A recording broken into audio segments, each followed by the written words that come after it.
قاد كمانتا waxa la isku waafaqsanyay hadaad dhakhtar weydiiso iyo hadaad weydiiso qof dhaqaalaha yaqaan iyo hadaad weydiiso dadka suluuga iyo dhaqanka dadka qiimeeya iyo hadaad weydiiso culimada hadaad ragga weydiiso hadaad dumarka waraysato reer miyiga hadaad u tagto reer magaalka hadaad afti ka qaado ka cuna hadaad waraysato kaan cunin hadaad waraysato gaar ahaan wadankeenan mar qofku iska murmaya ama iska kaftamaya mooyaane xaqiiqadii dhabta marka la gaaro waxa la isku waafaqsanyay inuu dhibkiisu ka fara badan yahay dheeftiis hadii dheef uu yeeshaba inta badanna dheefba ma laha waa dhibaato xula oo sooca maalin dhaweyd waxaanu tagnay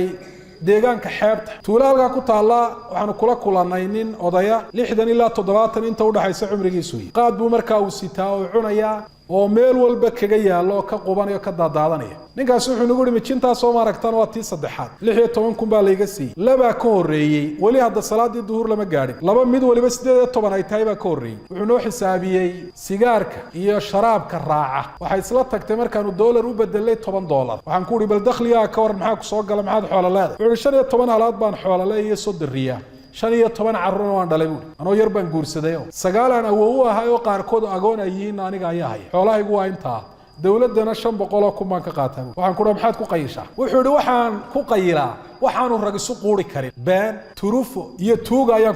ku qayilaa waa eriyadu isagoo isticmaalay maalin dhaweed waxa dhacday buu waxaan ku qayilay inta waay 30 riyaad mid kamid ah baan soo xaday buu tuuladan ka iibi lacagtii 20 kun marka ay ka harsan yihiin baan carruurtayda xusuustay buu saan 20 maxaad uga geeyay jin kale iyadana iskaga cun waxa igaga daran buu yiri carruurtaydii aan xooloodii soo xaday aan caleentaas siistay ayaan iyagii dib u lugoynayaayo aan ku leeyahay baridiina heblaymay maqantay ha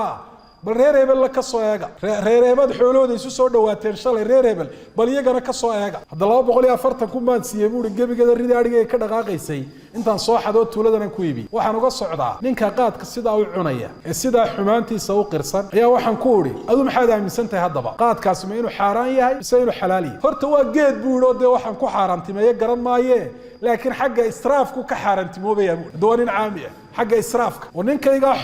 xoolahiisi inta aan ku sheegay ay yihiin xaaskaygii baa aradan oo cagaagan carruurtaydii way gaajoonayaan way dhibaataysan yihiin haddana maalin walba 75 kun oo shilin baan tuulada kaga kacaabo si ay ugu soo gashay si aan ku helmo si xun iyo si wanaagsanba marka xumaantiisa maanta waa la isku waafaqay ka iibinaya uu qirsay kuwa iibiyo waxa jira iyagu aan cunin haddaad weydiiso maxaad u cuni weydeenna dhibaatadiisa xumaantiisa kaaga sheekeynaya marka daliil gooniyaho qaad oranaya waxba loo doondooni maayo san xashiishadaba daliil gooniyan loogu doondoonahay inuu dhibkiisu dheeftiisa ka badan yahay ayaa daliil inuu xaraan yahay waana ta culimadu ay fataawooyinka adarkaysa ay ku bineeyeen caalim kasta wuxuu fatwadiisa ku sheegay annahu mudir inuu yahay mid dhibaato leh waxyaaba muhiimka waxa kamid ah anigu hadiya jeeraalaan kula taliyo dadka aan qaadka ka waaniyo dhowr arrimood arinta koowaad waxay tahay dadkii qaadka uu la cuni jiray inuu si cad ugu sheego qaadkii inuu iska daayay majliskii intuu tago waryaarahe qaadkii anigu waan joojiyay xumaantiisa ay cadaad dibna u cuni maayo ogaada haygula soo khaldamina go'aanka markuu dhiibo waxa dhacaysa in lagula soo khaldamin oo reebelo kale khamiista bal ama jumcaha ama maanta xaflad ama munaasabad baa jirtee kale maanta iska qayl ama qorin saa loogu soo yaro tuuro la yiraahdo bal qori qura weyn waxba kuma yeeli maayo iska cud albaabkaas uu iska xidhay markuu sidaa yiraahdo laba waa inuu bedelo saaxiibadu la qayri jiray qaadkii waan daayay ragii aan la qayli jirayna sidii baan ula fadhiyaa majliskii baaban tagayaaba labadaas ma qabanayaan arrimaha muhiimka waxa kamid ah dad fara badan qaadka inay cunaan waxa u geeyay alfaraaq waqtiga waxay ku buuxiyaan inaanu jirin waqtigoodu inuu maran yahay oo waqtigooda buuxi qofka muslimka ahina waa inuu noqdo mid waqtigiisa ka faa'iideysto mashaakilka iyo dhibaatooyinka qaadku uu leeyahay xaaraannimadiisa culimadu ku sameeyeen waxa kamid ah tadiicul waqt qofka waqtigiisa inuu dayaco saacado dhan buu qofku fadhiyaya la fi amri dunya wala fi amri al-aakhirah adduunyada kama shaqeyn aakhirada kama shaqeyn marka qofka hadii waqtigii uu qayili jiray wali uu banaan yahay de naftu halkeediiba u arooraysa marka waqtigii qofku waa inuu buuxiyo nin baan maalin ka qaaday istabta berbera magaalada berberaana ku socda ninka waa horeystay qaad baa markaa afka ku hayaaba waa barqo 9 subaxnimo meelaha waxaan ku yiri maalintii imsaad ku qayisha waa la xisaabiyay 25 kun bay soo fadhiisatay mushaharkiisii gunadiisii raashin waxa la siiyo dekedan ka shaqeeya meel baan ilaaliyaa buu 900,000 bay noqon qaadkiisina 750 buu soo fadhiis maxaa ka horay 950 Soomaa waxa ku maxaad cuntaadu reer miyaanad lahayn laba curraan leeyahay hooyadu waan kala tagay hooyada iga daran baa haysan way maxaad ku nooshay miyaanad kaba iibsan miyaanad dhar iibsan 150 saad ugu noosh carruurta maxaad siisa hooyada maxaad siisa de waa inuu bilba bil cunsiyo baalkana si fudud baa la soo amaahiya tan maalinta dambe la arko ninkii weynaayo kalarka la jiidayo de suuqa la wada sida xoolaha ama gurigiisa dadku kuyo ay ugu jiraan oo ay leeyihiin marka hore way siinayaane deyn baan ku leenahay ay leeyihiin wuxuu yiri bahalka sheekh xumaantiisa oo dhan waan ogahay laakiin runtan ku sheegayaa hadda markaan ka dagaabaan doonanayaa waxaan ku hadda baan kula taliye waqtiga aad qaadka cunto buuxi si aanu meel u helin maxaan ku buuxiyaa darsi masaajid ka socda ama muxaadara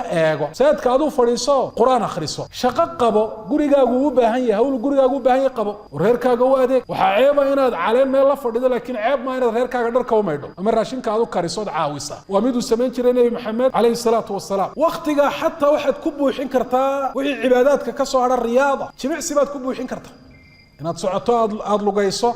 jimicsiye kale oo caafimaadkaaga iyo xooggaagaba wax ka tara inaad samayso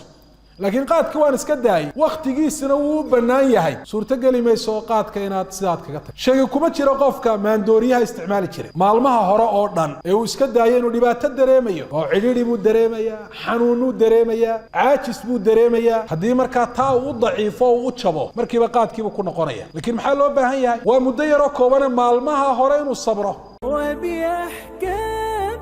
صريحة ارتضاها ذو الجلال فاتبع هدي النصيحة ترتقي نحو المعالي